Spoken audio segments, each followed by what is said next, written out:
Ai, Deus é bom. Mateus capítulo 3, versículo 1.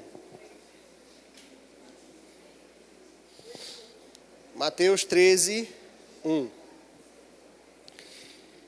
Todo mundo abriu? Vamos lá?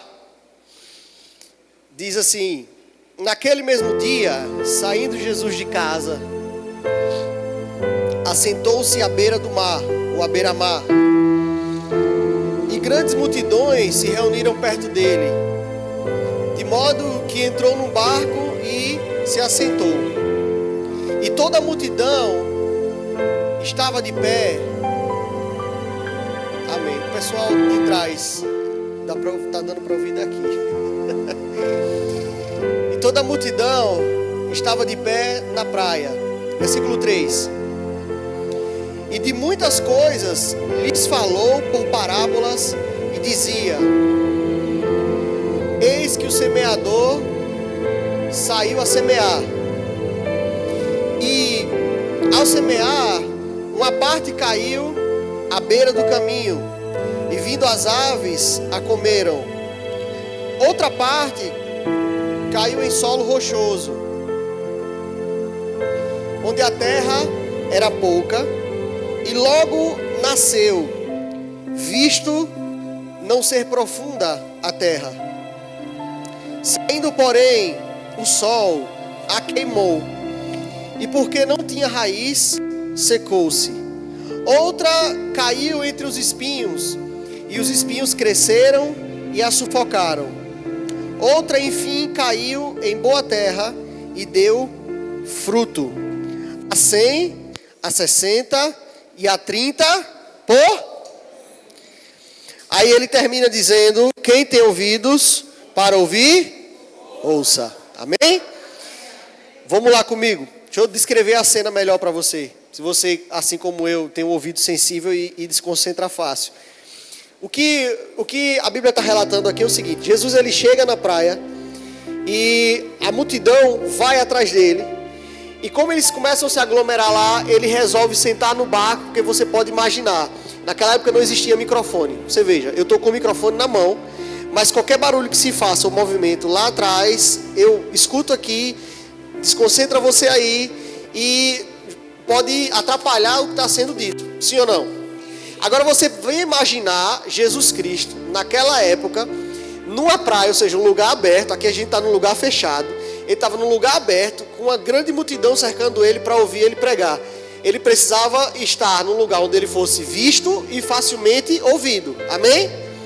Qual é a escolha que Jesus faz? Ele sobe no barco, porque ele entende que de lá de cima do barco ele consegue ser visto melhor, falar melhor para a multidão. E ele começa com uma parábola, né? Ele começa falando, ensinando a parábola do semeador. Ele diz: olha, o semeador saiu a semear. E essa semente, eu sei que você já sabe o final da história, é a palavra de Deus. E ele diz: olha, existem 3 situações. Aquela semente que fica pelo caminho, porque naquela época os semeadores, quando iam semear um campo, eles levavam numa sacola, uma espécie de uma sacola, e eles iam colocando, andando e colocando, para poder agilizar aquele processo, facilitar o trabalho deles. Não existia muito maquinário. Então ele ia caminhando e colocando a semente, colocando a semente, colocando a semente. E Jesus disse: olha, algumas dessas sementes ficaram pelo caminho. Antes mesmo que ele conseguisse chegar lá no lugar apropriado para que ela fosse colocada, elas caíram no caminho. E aí os pássaros vieram e comeram, levaram essa semente. Agora, outra caiu num solo rochoso, ou seja, não tinha muito espaço para enraizar. Amém? Aí ele diz: olha, isso por um lado facilitou que essas sementes elas florescessem mais rápido, porque como não tinha profundidade, a raiz não precisou descer muito, ficou por ali mesmo, e ali mesmo começou a brotar a flor. Amém? Porém, quando as situações adversas vieram, aquela semente, aquela pequena flor não resistiu e morreu, secou e morreu. Existe também aquela semente que caiu perto dos espinhos, e ali ela conseguiu até enraizar, Amém? Conseguiu até criar certa raiz e começou a crescer. Mas quando ela cresceu, os espinhos também cresciam muito perto dela e começaram a sufocar aquela semente. Amém? E ela não resistiu, sufocou aquela planta e ela morreu também. Mas existe aquela que caiu na boa terra, cumpriu o seu propósito. Lá ela se enraizou e não teve nada que tirasse a vida, a rigidez, todo aquele ímpeto que ela tinha dentro dela. Ela conseguiu brotar, conseguiu crescer e conseguiu cumprir o seu propósito. Amém? Amém? Diga, esse sou eu. Amém? Agora é preciso entender, irmãos, que Jesus ele dá uma explicação a respeito da parábola que me chamou muito a atenção. E é esse o questionamento que eu trouxe hoje para a gente. O que nós temos feito com o nosso depósito? O que você e eu temos feito com as palavras que nós recebemos aqui? Entenda, você vem aqui por um propósito, amém? O culto acontece desse jeito por um propósito. Existe uma lógica e um propósito no fato de nós termos a música, amém? Depois da música nós temos o momento da palavra. E depois da palavra nós abrimos o espaço para um convite para que as pessoas aceitem, reconheçam Jesus como Senhor e Salvador. Existe uma lógica nisso. E quando você se dispõe de sair da sua casa e vir para cá, cultuar a Deus, dentro desse modelo de culto, você tem que entender que a música tem o seu lugar, a palavra tem o seu lugar, o convite no final tem o seu lugar e até os avisos têm o seu lugar. Amém? Eu sempre digo que os avisos não é pós-culto. Os avisos é durante o culto. Amém? Inclusive tem lugares que, outros verbos da vida, inclusive, que os avisos são dados no começo. Antes até da música. Amém? Então, quando você sai da sua casa e vem para cá cultuar, irmão, você tem que entender que cada coisa tem o seu lugar. Mas é a palavra de Deus quem vai lavar você, fundamentar você, lhe dar alimento suficiente para o seu espírito, para que você saia daqui fortalecido, para que você saia daqui preparado para a vida lá fora. Amém? O que prepara você para a vida lá fora é aquilo que você recebe nesse momento, durante a palavra. Quando eu era só um pré-adolescente bestão, eu ficava no culto, eu nasci e me criei na igreja, e a minha avó me levava para a igreja, eu ia a pulso. E eu chegava no culto ali, eu achava aquela coisa modorrenta, aquela coisa chata e não sei o quê. Mas só que depois do tempo, depois que eu me converti, foi que eu fui perceber. É que na verdade eu chegava no culto e eu nunca tinha parado para prestar atenção, de fato, para receber aquilo que estava sendo pregado. Eu já vinha com o coração já tão preparado para achar aquilo ali chato, para dizer que eu estava cumprindo uma obrigação, passando um tempo, batendo ponto, agradando a minha avó, que eu já tinha colocado na cabeça que aquele ali era chato. Eu vou lá só para ficar uns minutos, depois vou embora, talvez eu veja aquela menininha que eu gosto ou não, e para mim vai ser melhor ou pior, de acordo com o que acontecer comigo. Mas a palavra em si, o culto, aquilo que era dito, era pouco importante. Aí eu me lembro que Paulo disse que quando ele era menino ele fazia coisas, mas quando ele passou a ser homem, ele abandonou as coisas de menino. O problema é que tem crente que até hoje vem para a igreja para bater ponto. Amém? Tem gente que vem para a igreja para bater ponto e só recebe alguma coisa se tiver profecia, se tiver movimento do Espírito. Aliás, movimento e manifestação do Espírito às vezes é mal compreendido. Se você estudar muito bem o assunto, e eu estudei um pouquinho, se você estudar muito bem o assunto, você vai entender que durante a pregação da palavra, enquanto essa palavra está sendo pregada agora, saindo da minha boca, passando por esse microfone e chegando até você, o Espírito Santo está se movendo, porque é Ele que vivifica a palavra. Amém? É Ele quem dá vida ao que é dito, é Ele que dá vida ao que está escrito, aquilo que é pregado. Amém? E o maior mover de Deus, irmãos, é quando o entendimento chega no homem. Esse é o maior mover de Deus, irmãos. Porque você pode cair com a profecia. Eu já vi muita gente que recebe uma profecia, recebe uma palavra de sabedoria, uma palavra de conhecimento, cai na unção, se levanta e não lembra do que foi dito. E se você não se lembrar do que foi dito, você não recebeu absolutamente nada. O seu corpo foi tocado por uma onda de poder de Deus, mas aquilo ali bateu nele, pode ter derrubado, mas passou. A Bíblia chama de depósito. Eu quero que você volte um capítulo comigo, por favor, para Mateus capítulo 12, amém? Mateus capítulo 12. E eu vou explicar para você o que é que aconteceu aqui. A gente vai ler o versículo 33, mas antes deixa eu explicar para você o que é que aconteceu aqui.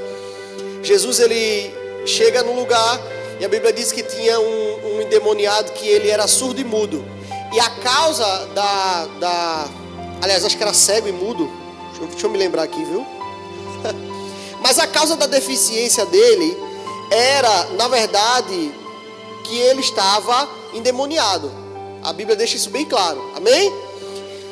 Pastor, toda doença é demônio? Não, amém? Quem já fez o rema aqui sabe do que eu estou falando. Existem várias causas para as doenças, mas nesse contexto específico, ele estava endemoniado.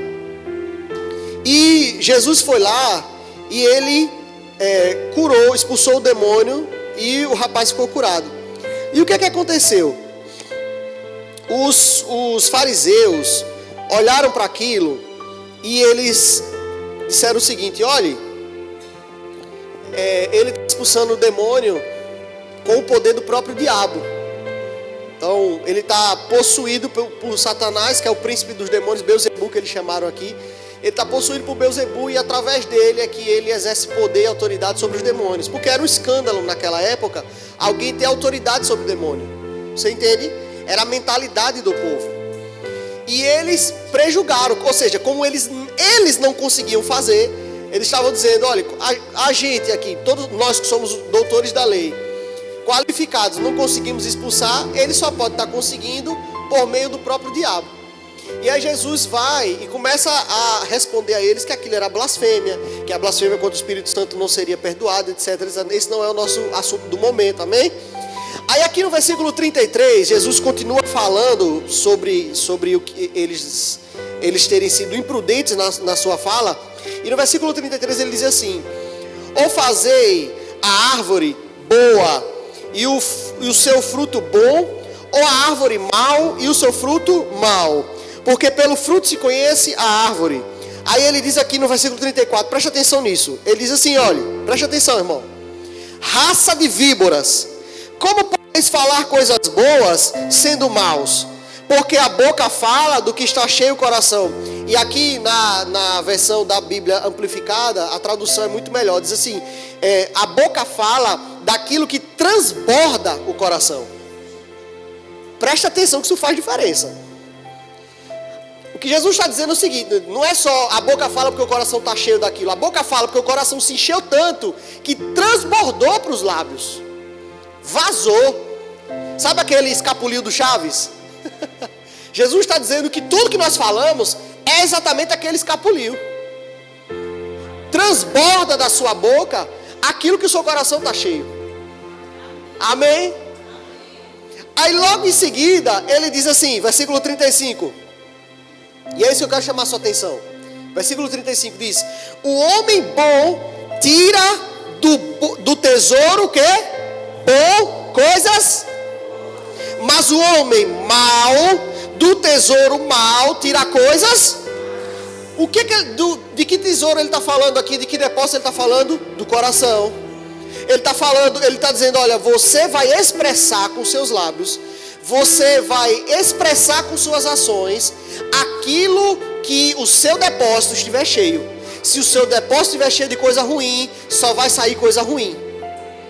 Não adianta você tentar esconder, não adianta você tentar guardar, não adianta você mascarar, não adianta você tentar se convencer de que você é uma pessoa boa, quando você não é. A Bíblia diz: olha, ninguém se engane. Não é assim que a Bíblia diz? De Deus não se zomba, tudo que o homem plantar, isso também se fará. Ou seja, ninguém iluda a si mesmo. Jesus, a Bíblia diz, e várias outras, quando eles às vezes só pensavam, Jesus diz, a Bíblia diz assim, e Jesus conhecendo-lhe o coração, ou conhecendo-lhe o pensamento. Jesus, ele sondava todas as coisas, ele sonda todas as coisas até hoje, irmão. Ele sabe como é que está a situação do seu depósito, se está cheio de coisa boa, se está cheio de coisa ruim. E as suas ações e reações vão dizer, colocar para fora aquilo que está dentro de você. Não adianta você tentar empurrar, não adianta você tentar segurar a porta, você tentar apilar dentro de você, irmão. Vai transbordar pelos seus lábios, vai transbordar nas suas ações. À medida em que as coisas forem cercando, as situações forem cercando você, à medida em que as circunstâncias forem apertando, espremendo você, você vai transbordar alguma coisa. Alguma coisa está aí dentro. Até aquela pessoa mais calada que você conhece, mais calada que Carol. Quando Carol é apertada pelas situações, ela mostra quem ela é. Quando as coisas começam a espremer lá em casa, às vezes eu fico perdido, não sei para onde olhar. Eu sempre brinco, às vezes é como uma luta de boxe.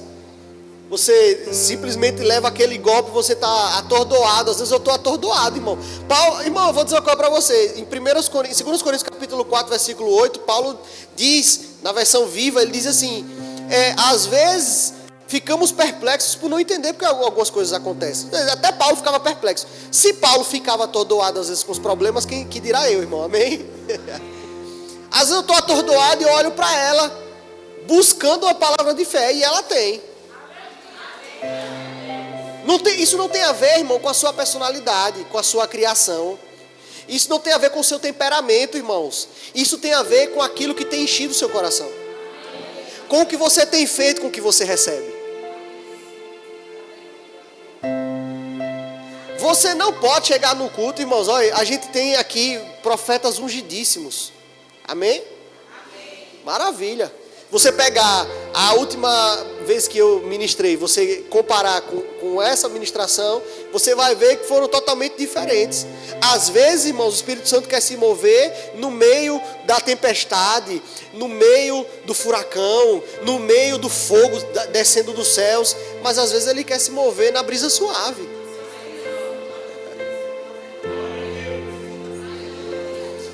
Interessa é que ele apareça e faça a obra que ele quer fazer, amém? Mas você não pode vir para o culto, irmãos. Você não pode viver uma vida selecionando aquilo que Deus está colocando na sua mesa. A mesa está posta até você, irmão. Você tem que se alimentar daquilo que Deus está entregando para você. Ainda que seja amargo na boca, ainda que seja doído aos ouvidos, pesado aos ouvidos. Quando o seu coração, irmãos, resolve agarrar aquelas verdades, ainda que essas verdades confrontem a sua alma, ainda que essas verdades confrontem o que você pensa, ainda que essas verdades confrontem o que você quer, se você resolve guardar, agarrar essas verdades, elas vão se tornar vida em você. Pedro disse, olha, para onde iremos nós se só tu tens as palavras de vida? Ou seja, aquele duro discurso eram palavras de vida. Pedro reconheceu isso. Podia não ser doce aos ouvidos, podia não ser legal, podia até não ser eloquente, mas era palavra de vida. Pedro reconheceu isso, irmãos. É o que você faz com o que você ouve, é o que você faz com as suas experiências com Deus que determinam o seu resultado. Jesus faz a parábola, eu quero que você volte lá em Mateus capítulo 13, passe um capítulo só. Jesus faz a parábola e o tempo inteiro, e eu vou ler aqui a explicação da parábola dita por Jesus, você vai perceber que por mais que ele diga que a semente caiu na terra e foi assim, a outra terra é assado, ele o tempo inteiro está colocando a responsabilidade pelos frutos, pelo sucesso da semente, naquele que ouviu a palavra. Você não é uma terra aleatória. Ah, não, Deus me fez assim mesmo. Irmãos, Deus fez você para que você pudesse ser transformado de glória em glória na própria imagem dele. Deus não fez você para ser Gabriela. Mesmo que o seu nome seja Gabriela. Deus fez você para ser transformado na sua imagem. Deus fez você para que você chegue ao pleno conhecimento da verdade, na estatura do varão perfeito, irmãos. Deus fez você para que você alcançasse Cristo. Amém? Aí aqui em Mateus 13, quando ele vai explicar para os discípulos, olha o que ele diz. Olha que expressão forte Jesus usa aqui. No versículo 10, os discípulos chegam para eles assim: então se aproximaram os discípulos e lhe perguntaram: por que lhes falas por parábolas? Ou seja, porque a Bíblia diz que Jesus ele não falou naquele dia, inclusive está escrito aqui, que Jesus ele não falou para aquela multidão claramente. Naquele momento Jesus só ensinou por parábolas. Por quê? Jesus teve uma direção do Espírito para falar isso. Aquele povo se aglomerou para ouvir Jesus, irmãos, não por causa das palavras, mas por causa dos milagres que ele tinha realizado. Amém? É por isso que é bom você ler a sequência do que a Bíblia está dizendo. Eu falei que no capítulo 12 ele tinha curado o endemoniado, foi assim? O cego, o surdo, o mudo, tal. Jesus tinha curado as pessoas ali e começou a atrair gente até ele, porque os sinais vão atrair, amém? Mas quando aquelas pessoas chegaram até Jesus, elas não chegaram prontas para ouvir tudo que ele tinha para dizer. E essa não era a primeira vez. Às vezes a gente pensa assim, né? Jesus arrastava a multidão e tudo mais. Só que, irmãos, Jesus tinha uma diferença de alguns pregadores, muitos pregadores de hoje. Jesus não estava preocupado em manter a multidão. Você entendeu? Eu vou repetir. Jesus atraía a multidão porque eles viam os sinais, mas ele nunca esteve preocupado em manter a multidão ali. A única preocupação de Jesus sempre foi aquela que ele disse para os seus pais, quando eles foram procurar ele no templo aos 12 anos. Ele diz: que tenho eu contigo? Me importa fazer a vontade do meu Pai. Ele nunca esteve preocupado, irmãos, em manter aquela multidão ali aplaudindo ele, dando likes e likes, comentários e comentários. Amém? Glórias e glórias. Ele estava ali e ele fazia questão de terminava os milagres, ele ensinava as verdades do reino, ele ensinava a respeito do reino de Deus, ainda que eles considerassem aquele discurso duro, ainda que eles se levantassem, virassem as costas e fossem embora, ele queria ensinar para o povo que as duas coisas andavam juntas.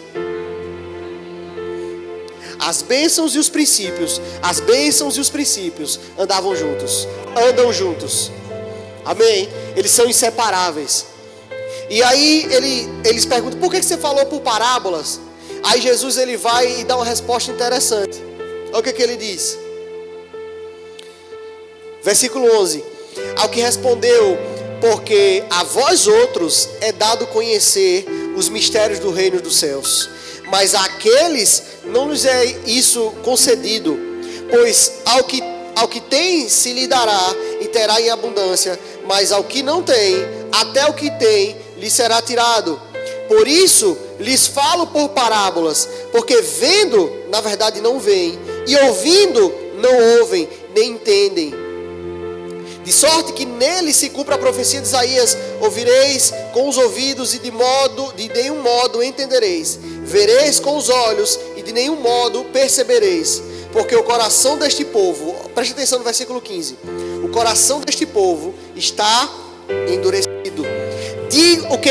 De mau grado ouviram com os ouvidos e fecharam os olhos, para não suceder que vejam com os olhos, ouçam com os ouvidos, entendam com o coração, se convertam e sejam por mim curados. É um processo. Amém? É um processo, irmãos.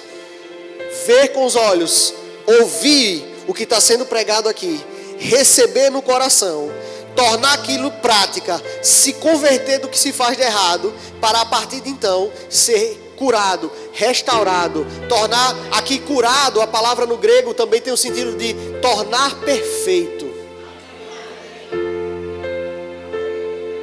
tornar todo feito. Amém. E aí Jesus começa a explicar a parábola a partir do versículo 24. E ele diz, olha, o reino dos céus é semelhante... Desculpa, gente, volta. Versículo 19. A todos os que ouvem a palavra do reino e não a compreendem, vem o maligno e arrebata o que lhes foi semeado no coração. Este é o que foi semeado à beira do caminho. Preste atenção, irmãos, que Jesus está colocando isso aqui como uma regra. Toda vez que as pessoas ouvem a palavra, toda vez que você ouve a palavra, mas que você não compreende, e aqui compreender é compreender com profundidade no grego, ou seja, quando você não coloca ela como prática de vida, amém? Quando você não coloca ela no coração, não agarra com o coração, o diabo naturalmente, fatalmente, vai roubar essa palavra de você. É por isso que tem gente que congrega na mesma igreja, irmão, você pode olhar, tem gente que congrega na mesma igreja, continua do mesmo jeito, a vida destruída do mesmo jeito, ano após ano, o modo de falar não muda, crente de muitos anos que xinga palavrão, que bebe, que fuma, que curte pornografia, que cobiça a mulher na rua, homem casado.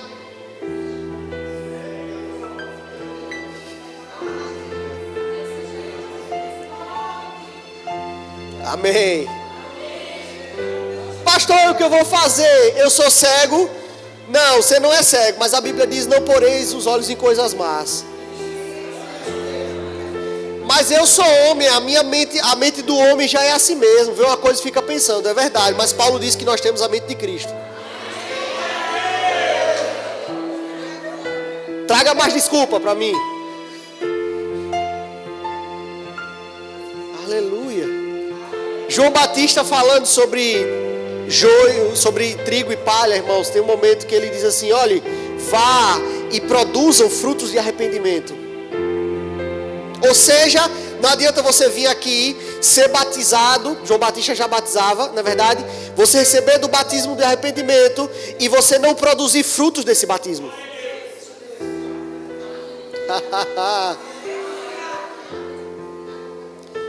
Aleluia, glória a Deus. Mulheres que estão na igreja há muitos anos, mas em casa é uma matraca cuja boca é só porta para Satanás agir na sua casa. Irmão, tem mulher que é assim. Eu conheci uma mulher que a família dela era toda destruída, completamente destruída, irmão e marido, e era briga, era filho que batia no pai, polícia que ia lá o tempo inteiro, era gritaria direto, brigas e mais brigas, só desgraça na casa. E eu ainda adolescente, eu comecei a observar uma coisa. Eu tinha o meu plano anual de leitura da Bíblia e comecei a ler Provérbios, né? E eu já disse, irmãos, o maior mover de Deus é quando o entendimento da palavra chega até o homem. E eu comecei a ler ali Provérbios, eu comecei a entender algumas coisas que estavam acontecendo. Eu observava a vida daquela mulher que eu conhecia. Conheço, ela está viva ainda. Irmãos, ela xingava os filhos desde pequeno. Ela brigava com o marido por qualquer motivo. O marido se converteu e ela passou a brigar com ele porque ele se converteu. Passou a zombar da fé dele.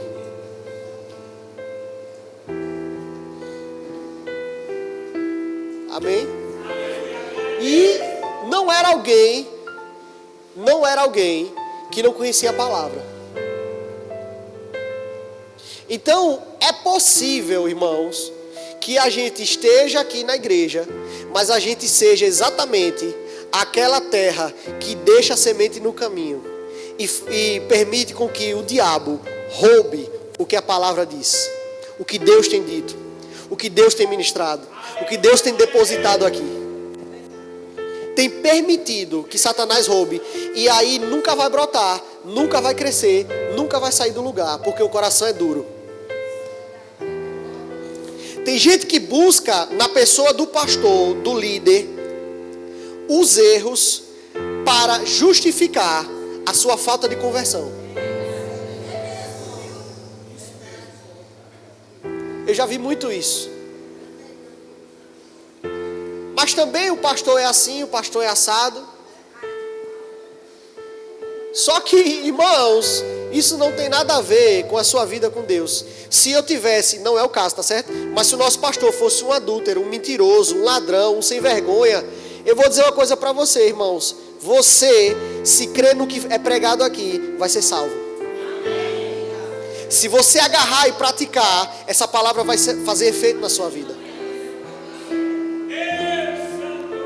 Se eu for um mentiroso, se eu for um canalha, um cretino, um adúltero lá fora, se você colocar em prática aquilo que eu estou dizendo agora, Deus vai mover as coisas na sua vida. Aleluia. E Ele vai se encarregar de mim. Amém? Não é o caso não, viu? Amém. Versículo 20, agora o 20.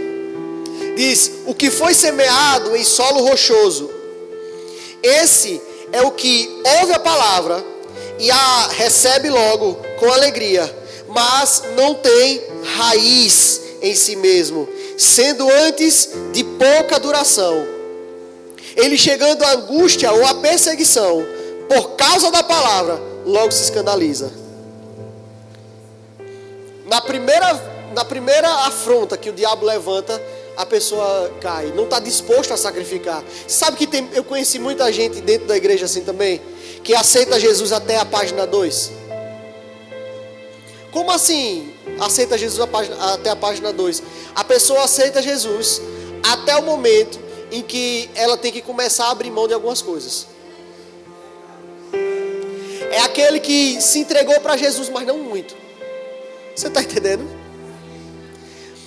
É aquele que até está disposto, às vezes está disposto a mudar a sua roupa, até está disposto a mudar o jeito de falar, mas quando toca no bolso, mas quando mexe no temperamento, quando pisa no calo, mas quando tem que sair do destaque, esteve acostumado na vida lá fora a se destacar, a estar sempre no meio dos aplausos, e aí tem que pegar uma vassoura na igreja, ajeitar uma cadeira na igreja, não está disposto.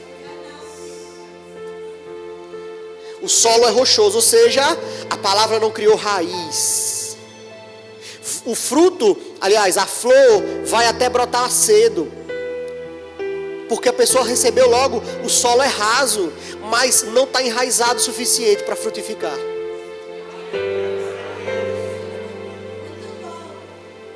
Vai ter folha, vai ser como aquela figueira que Jesus amaldiçoou. Vai ter folha, mas não vai ter fruto. Porque você não permitiu que ele adentrasse em todos os cômodos da sua casa. Irmãos, eu vou dizer uma coisa para você. Jesus nos ensinou que nós temos que ter o nosso secreto com Deus. Não é o nosso secreto de Deus.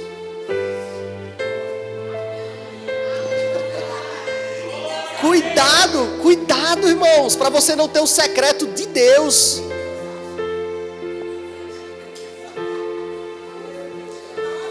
Ele precisa, irmãos, essa palavra precisa fazer efeito em todas as áreas da nossa vida, do nosso comportamento, do nosso modo de falar, do nosso modo de agir. Somos, como o nosso pastor vai ensinar, nós somos pessoas em construção, mas precisamos deixar o trabalhador construir, irmão. Não pode chegar no ponto de dizer bem assim: Deus, até esse cômodo, daqui não passa, dessa altura não vai mais. Amém? A palavra, irmãos, ela vem para regenerar você por inteiro. Não seja, irmãos, o solo rochoso. Amém? 22. O que foi semeado entre os espinhos, esse é interessante. É o que ouve a palavra, porém os cuidados do mundo e a fascinação das riquezas sufocam a palavra e fica infrutífera. Na amplificada diz que é a preocupação com os afazeres. Sabe, irmãos, tem gente que troca o chamado de Deus. E olhe, eu vou dizer uma coisa para você. Eu sei que é sempre uma linha tênue. Você entender que Deus tem um chamado na sua vida, mas tem um modo, um tempo, amém? Para você entrar nesse chamado. Mas tem gente, irmãos, que não deixa Deus nem começar. Não vai nem começar. Porque eu não abro mão de ter uma vida assim, assado, do conforto tal, de ser assim. Irmãos, eu fico pensando, se o apóstolo Paulo tivesse pensado assim, ele teria ficado fazendo tenda até o último dia dele. Não seria morto, não ia naufragar, não ia ser picado por cobra, não ia ser apedrejado, não ia levar surra, não ia levar aquele espancamento que ele detalha, que é com a palma do pé, com o solado do pé. O tipo de tortura, virava o camarada de cabeça para baixo, levantava os pés e iam batendo no solado do pé. Irmão, aquilo é terrível. Causa dano à coluna do camarada. E ele disse que passou por isso mais de uma vez, açoitado mais de uma vez. Teria levado a vida tranquila. E, inclusive, até teria sido salvo. Porque você é salvo, irmãos, pela graça, mediante a fé em Jesus. Amém? Mas ele entendeu que tinha algo mais de Deus para ele. E a preocupação com os afazeres, a preocupação com a riqueza, a preocupação com o comer ou vestir, não fez Paulo parar. Se você deixar a ansiedade da vida tomar conta de você, irmão, se a sua mente aterrissar no natural, essas coisas vão sufocar a palavra de Deus em você.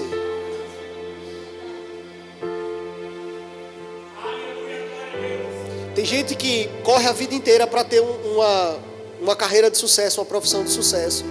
E quando alcança, ou no processo em alcançar, vai largando a palavra, vai largando Jesus. Aí eu penso, do que valeu? Os espinhos sufocaram. Eu conheço gente que era uma bênção na igreja e servia, crente, a Carol já sabe até do que eu estou falando, crente daqueles crentes enjoados. E hoje você cruza com a pessoa na rua, encontra a pessoa na rua, irmão, nem Deus acredita mais. Mas vivia dentro da igreja, toda aquela santidade, aquela coisa, aquela fé na palavra. Mas quando se tratava da vida financeira profissional, não, porque eu tenho que ter dinheiro, eu tenho que ter um emprego, eu tenho que passar no concurso. Irmãos, tudo isso é lícito, amém? Amém, amém? Desde que a sua vida secular acabe em algum momento servindo a vida que Deus chamou você para ter. Deu para entender? Existem fases até que a gente vai recuar, a gente vai viver mais o secular até do que o ministério. Amém? Amém? Porém, você não pode, não deve jamais trocar um pelo outro. O salmista diz que Deus tinha escrito todos os seus dias, ainda quando ele era substância informe. Antes de você existir, Deus escreveu os seus dias. Ele chamou você para alguma coisa. Amém? Você não precisa deixar que os afazeres do dia a dia sufoquem o que você recebe de Deus. Amém? E eu vou dizer uma coisa para você, irmãos. Eu estou falando isso porque eu creio e porque eu vivo o que eu estou falando agora. Você tem que crer, irmãos. Você tem que gerar o bom depósito, como nós lemos. Quando Jesus olha para aqueles fariseus e diz: olha, raça de víboras, vocês não podem falar coisas boas porque vocês são maus. Vocês estão cheios de coisas ruins. Vocês estão pensando na vaidade. Vocês estão preocupados porque o povo está admirado com o demônio que eu expeli agora. A vaidade de vocês, a arrogância de vocês é tão grande que não tem nada de bom que pode sair. E a sua boca simplesmente transborda o que está cheio o coração.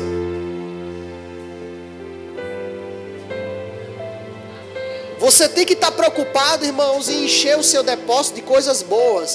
Você tem que estar preocupado, irmãos, em encher o seu depósito com a palavra de Deus. E à medida que você se enche o seu depósito disso, você vai transbordar nisso. E as bênçãos vão ser consequência.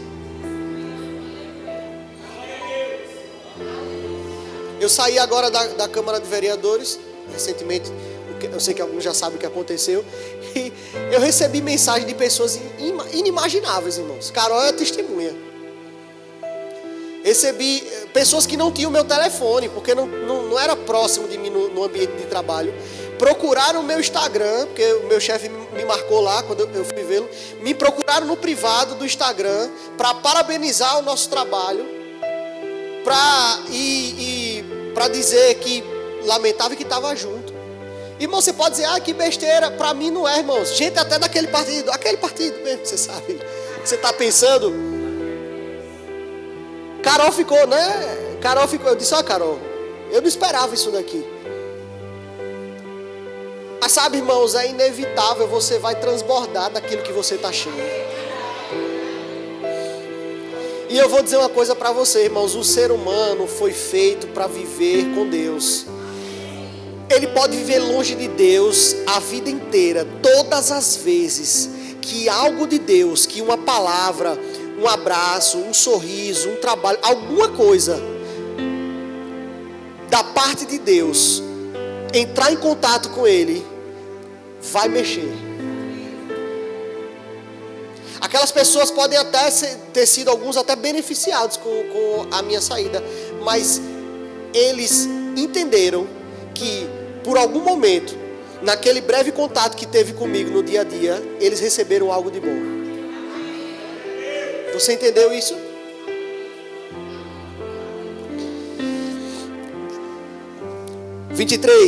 Mas o que foi semeado em boa terra é o que ouve a palavra e a compreende. Este frutifica e produz. Olha só, preste atenção. Ele não está dizendo assim: eu vou fazer ele produzir. Ele está dizendo: é uma consequência.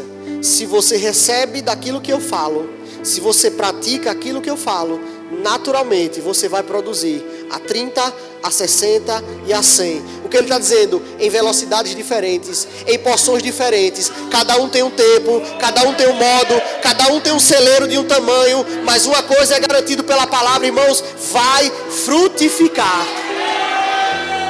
Rápido ou devagar, mais rápido ou mais devagar, com mais ou menos abundância, mas o fruto vai vir, vai chegar, o resultado vai acontecer, irmãos. Pode não ser agora, pode não ser nesse momento, você pode não estar vendo, você pode não estar sentindo, mas vai acontecer. Vai acontecer. Vai acontecer, irmãos. Mas a árvore está parada, a planta está só muda, só estou vendo as flores. Não importa, irmãos, a raiz está se aprofundando.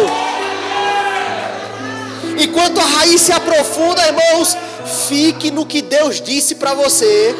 Se apoie no que Ele está dizendo para você.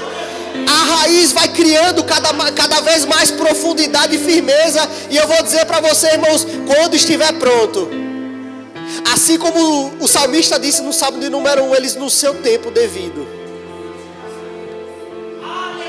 No seu tempo devido dará o seu fruto.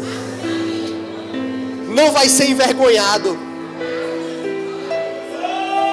Não vai ser envergonhado. Por quê, irmãos? Porque vergonha é o tempo de colheita chegar e não ter fruto para pegar.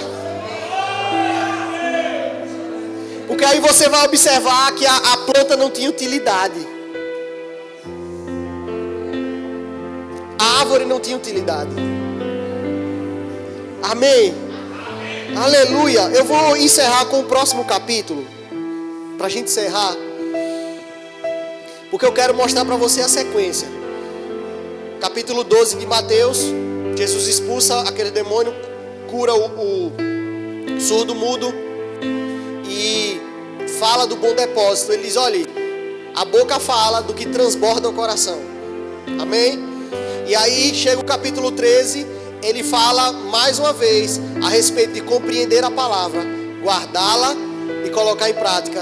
E aí, irmãos, Jesus chega um momento em que ele tem que colocar em prática aquilo que ele estava falando. Isso é muito interessante. Isso chamou muito a minha atenção. Porque até no ministério de Jesus, meu pastor, ele era desafiado. E nós que pregamos a palavra somos desafiados diariamente a praticar aquilo que a gente prega, irmão. E eu pensando nessas coisas, Deus me mostrou que até Jesus passou por isso. E aqui no capítulo 14, preste atenção, aqui o versículo, eu vou encerrar com isso, diz aqui, olha, versículo 12.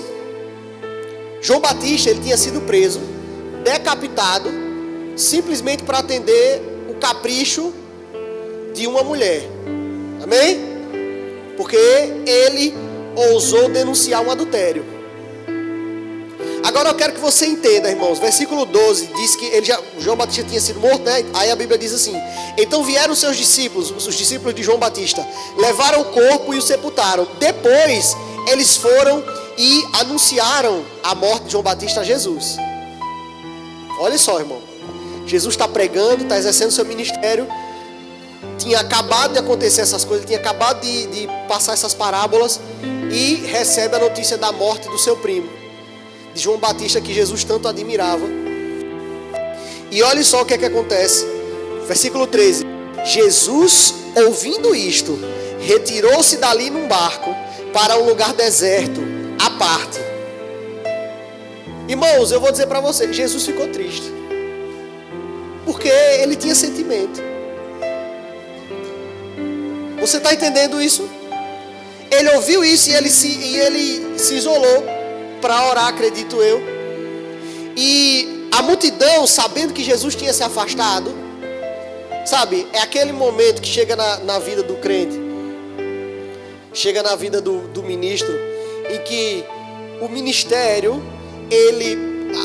na sua vida, na sua alma, talvez nos seus sentimentos, o desejo seja de você parar, desacelerar. Tudo em volta leva a gente a achar que é um momento de desacelerar, de dar uma respirada. Mas aquilo que está acontecendo, na verdade, no relógio de Deus, não é momento nem de parar, nem de desacelerar, mas de continuar. Porque Jesus, ele se afasta num barco, mas a multidão vai sedenta para ouvir ele. Segue ele até ali. E a multidão chega lá e cerca ele. Aí Jesus, a Bíblia diz no 14, diz bem assim: desembarcando, saindo do barco, viu Jesus uma grande multidão. Ele compadeceu-se dela e curou seus enfermos. Ou seja, não estava no script dele realizar aquelas curas naquele momento, mas ele viu aquela gente e ele se compadeceu. A compaixão de Deus tomou conta de Jesus, irmão, porque Jesus é amor, o amor em pessoa, caminhando entre nós. E ele se compadeceu e ele curou, começou a curar aqueles enfermos. E aí quando ele cura os enfermos, a Bíblia diz que caiu à tarde, os discípulos disseram: olha, manda esse povo embora, já curou. Manda eles irem embora, porque senão a gente vai ter que dar, como é que a gente vai dar comida para esse povo? Jesus diz: não. A gente vai alimentar eles. E ele faz mais uma multiplicação de pães e peixes. Aí depois disso, é isso que eu quero que você leia comigo. Versículo 22. Logo a seguir, compeliu Jesus os discípulos a embarcar e passar adiante dele para o outro lado, enquanto ele despedia as multidões. Despediu de barriga cheia, amém? E despedido das multidões, ele subiu ao monte a fim de orar sozinho. Tá vendo? Essa era a insistência. Ele queria orar. E aí ele foi lá, irmãos. Mas deixa eu dizer uma coisa para você. Jesus, ele não se isolou simplesmente para ficar afogado na tristeza, na angústia, no medo. Ele foi renovar o seu depósito. Ele entendia que ele tinha acabado de ensinar isso para os discípulos. Então ele foi renovar o seu depósito com Deus. E diz que ele se isolou para orar sozinho. E aí, versículo 23. E aí, em caindo a tarde, ele estava só. Entretanto, o barco que ele tinha mandado os discípulos irem na frente, já estava longe, a muitos estados da terra, açoitado pelas ondas, porque o vento era contrário. Na quarta vigília da noite, foi Jesus ter com eles, andando por sobre o mar. E os discípulos, ao verem andando sobre as águas, ficaram aterrados e exclamaram: é um fantasma! E tomados de medo, gritaram. Mas Jesus imediatamente lhes disse: tende bom ânimo, sou eu, não temais. Respondendo-lhe Pedro, disse: se és tu, Senhor, manda-me ir ter contigo por sobre as águas. E ele disse... Agora, algo para você pensar. A partir do momento em que Jesus disse para Pedro: vem, preste atenção, Pedro, ele disse assim: se manda que eu vá. Ou seja, Pedro continuava naquele princípio desde quando ele conheceu Jesus lá na pesca, que ele disse: olha, segundo a sua palavra eu faço, segundo a sua palavra eu vou. Agora, a partir do momento, irmãos, em que Jesus disse para Pedro: venha, o lugar mais seguro do mundo para Pedro era nas águas com Jesus. Preste atenção, irmãos, isso, a nossa mente não vai conseguir abraçar isso, irmãos. No natural você não vai conseguir receber isso. É só no Espírito, para você entender que o lugar mais seguro para se estar é exatamente onde Deus falou para você estar. Aparentemente, irmãos, se tinha alguma pequena esperança para sobreviver a uma tempestade, é se você estiver dentro do barco. Pense nisso, é uma tempestade, irmãos, as ondas e o vento batendo.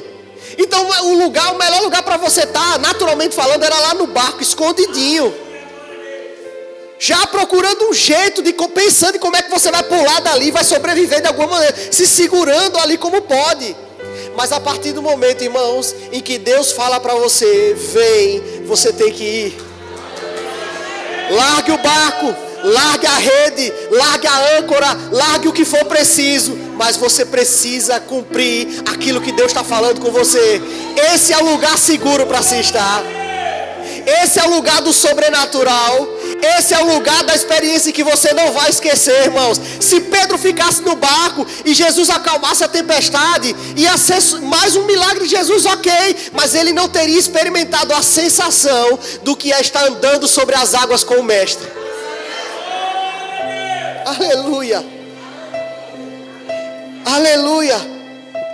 A Bíblia diz que ele, reparando na força do vento, ele teve medo e começou a submergir. Ele gritou: salva-me, Senhor. Aí Jesus responde para ele: homem de pequena fé, por que duvidaste? Jesus ficou frustrado. Ele ficou frustrado porque ele queria que Pedro vivesse o milagre em toda a sua magnitude, meu pastor. Ele queria que Pedro experimentasse da bênção por completo. A indignação de Jesus é isso, irmãos. Presta atenção, não é uma bronca que ele está dando em Pedro, é uma lamentação, como quem diz: ah, cara, mas você estava tão pertinho de receber o todo, por que você duvidou? Ele não ficou irritado, irmãos, porque a mão do Senhor está sempre pronta para nos socorrer. A Bíblia diz que nós podemos nos achegar ao trono da graça e receber graça para socorro. Podemos nos achegar confiadamente, mesmo que a gente tenha medo, mesmo que a gente duvide, a mão do Senhor vai estar ali com a gente. Mas eu quero dizer para você, irmãos, que o melhor de Deus não está em ser socorrido simplesmente. O melhor de Deus está em desfrutar do milagre por completo. O melhor de Deus, irmãos, não estava nele tirar Pedro de lá de dentro das águas, mas estava em Pedro caminhar com ele ali no meio daquela tempestade. Não deixe os ventos tirar a sua atenção do que Deus disse para você, irmãos. Coloque como prêmio da sua vida aquilo que Deus falou. Coloque as palavras que Deus diz para você, irmãos, como a única verdade absoluta, a única opção a se escolher. Recuar não é mais uma opção. Desistir não é uma opção. Não cogite, irmãos. Não cogite. Só siga. Só siga. Ele é responsável por aquilo que ele fala. Deixe o bom depósito transbordar em você. O apóstolo Paulo, irmãos, não precisa abrir, lá em 2 Coríntios capítulo 4, versículos 6 e 7, ele começa a dizer, olha, o mesmo Deus que disse que a luz iria resplandecer nas trevas, ele estava citando a profecia, ele diz, esse foi o Deus que nos confiou o evangelho. Aí ele diz assim, e essas riquezas, eles são as riquezas celestiais, essas riquezas são como tesouros em vasos de barro. Logo em seguida, ele vai falar aquilo que eu já citei. Ele diz, olha, nós estamos perplexos por não entender como as coisas, porque algumas coisas estão acontecendo, mas não estamos derrotados. Amém? E ele começa a dizer, olha, a situação tem nos espremido, mas não estamos mortos, nós estamos levantando. E ele vai falando, mas antes, aqui no versículo 7, ele diz assim, e essas são como riquezas, tesouros em vasos de barro. E o que é que ele está dizendo com isso, irmãos? Ele está dizendo, aquilo que temos recebido, a luz, é como um grande tesouro, um grande depósito dentro de você. E ele lhe chama de vaso de barro. E se sabe que quando Paulo nos chama e se chama de vaso de barro, ele não está tentando diminuir, humilhar, como eu vejo alguns pregadores dizendo, é barro, porque eu sou barro, pó, nada, não. Na verdade, irmãos, ele está dizendo que é como riquezas em vaso de barro, porque por mais que o barro, ele pareça que não tem valor perante a riqueza, a gente tem que entender o seguinte, aquela riqueza, ela está num vaso que pode ser moldado para que ela aumente. Significa dizer que se tiver mais riqueza para chegar, o barro vai ser moldado para ela, formado para ela. Não desperdice o que você tem recebido aqui. Não jogue fora. Não viva uma vida igual, cada palavra, cada culto, seja lá quem esteja pregando aqui, irmãos, agarre o que Deus está dizendo, agarre com todas as suas forças o que Deus está dizendo, não deixe o diabo roubar nada de você, não negocie com o diabo, irmãos, um pedaço da sua bênção, não negocie com o diabo um pedaço do seu milagre, não negocie com o diabo um pedaço do seu chamado. Agarre o que Deus disse. Se você diz para mim, eu sou uma pessoa que não memorizo fácil, não tem problema, irmãos, as mensagens estão todas gravadas. Você tem a opção de livros para se aprofundar. Os livros que nós anunciamos aqui, irmãos, nada mais é para que você possa ampliar a sua visão dentro do que você está ouvindo aqui. Você tem os livros, você tem a internet, você tem o YouTube para ouvir de novo, você tem a própria Bíblia para ter suas revelações com Deus, para Deus ampliar a sua visão. Quantas vezes eu recebi uma palavra, ouvi uma ministração, fui tão edificado e dali Deus falou comigo sobre alguma outra coisa, eu já fiz uma outra mensagem em cima daquilo, muitas vezes. Há um bom depósito, irmãos, e é sua responsabilidade cuidar dele, fazer ele aumentar dentro de você e transbordar. Amém?